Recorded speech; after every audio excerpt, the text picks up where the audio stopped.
Well, today is a fun day. We're going to be putting this Corvette body on this completely restored Corvette chassis. This is the end of hours and hours of tedious, detailed work to get everything ready so that this can go smoothly. So as you can see, this is a 63 Corvette chassis with all of the correct assembly marks, all of the correct overspray, as well as all of the shim marks, everything the way that it should be as it was from the factory. And so kind of a tradition has been that whenever we get to this point, we always sign the gas tank and date it so that the next guy 50 years from now will know who restored the car. So the chassis is all ready, and we're gonna go over some of the details on the body. So some things that need to be in place specifically before you can set the chassis on is you've got to have the throttle arm in place. It also makes life a lot easier if you have the heater box as well as the heat shields for the tunnel.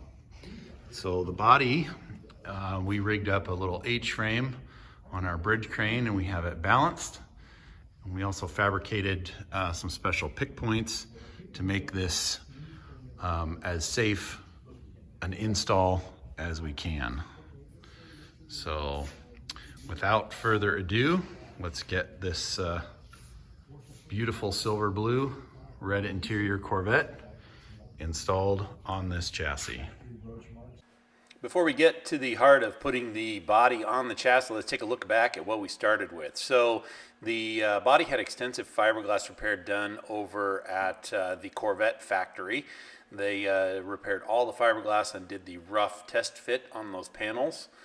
And while they were doing that, we took the chassis, had it cleaned, dipped, and sandblasted. We had it sandblasted before we had it dipped, and unfortunately it uncovered a whole bunch of rust that we needed to repair. So we marked and cut out all of the rust, put in the reinforcement panels just like it was stock. There you can see another reinforcement panel. And then we boxed it all in, ground it smooth to make it look like it was never done. This was a body mount we had to fix. And then we painted it all in the correct black and put the date codes on it, as well as the VIN stencil, and continued with all of the assembly of all the different components, parking brake lever, all of the correct front suspension springs. Engine came back from the machine shop and we started mocking that up with all of the correct date-coded transmission, bell housing, put all of that into the chassis, hooked up the exhaust, installed the new fuel tank, put all of the clamps, put as much of this stuff together as we could on the bare chassis before the body. And then we started in on the body work. Here is where it is in the vinyl ester. Stripped all of the paint off the interior, tried to get as much clean fiberglass as we could. And then after a lot of work, here is the silver blue.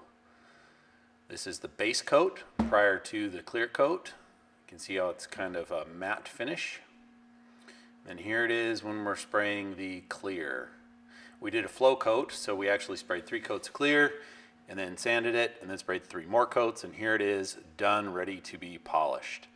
So after the clear coat, we had to do all of the blackout on the engine compartment, fender wells, to get all of that engine compartment stuff the correct color black.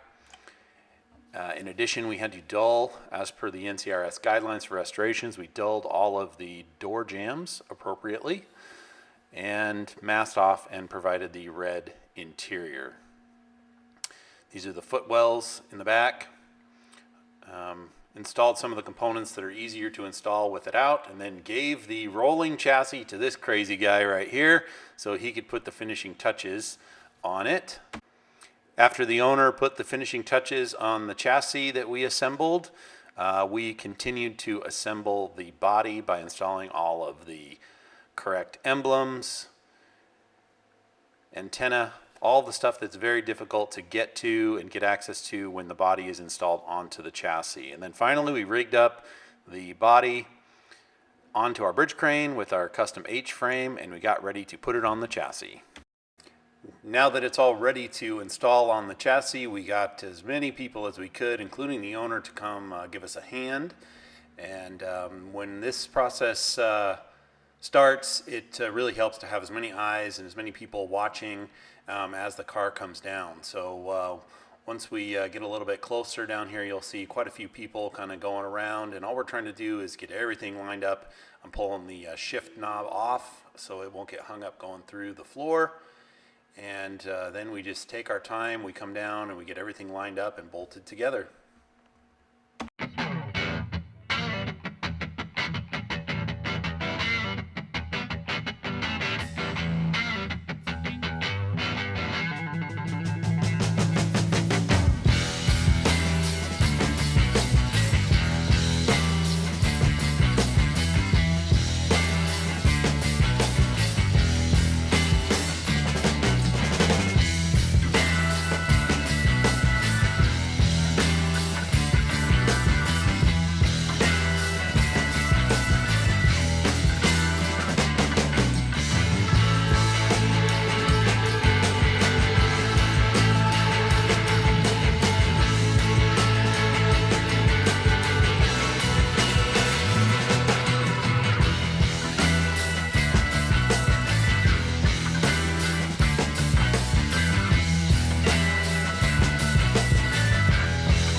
That's going to wrap up this video. I want to say thank you to the owner for providing us the opportunity to do this build. This was very satisfying, so thank you very much. Also, if you guys like this video, please hit the subscribe button, give us a thumbs up, and hopefully we'll see you on the next build. Thanks for watching.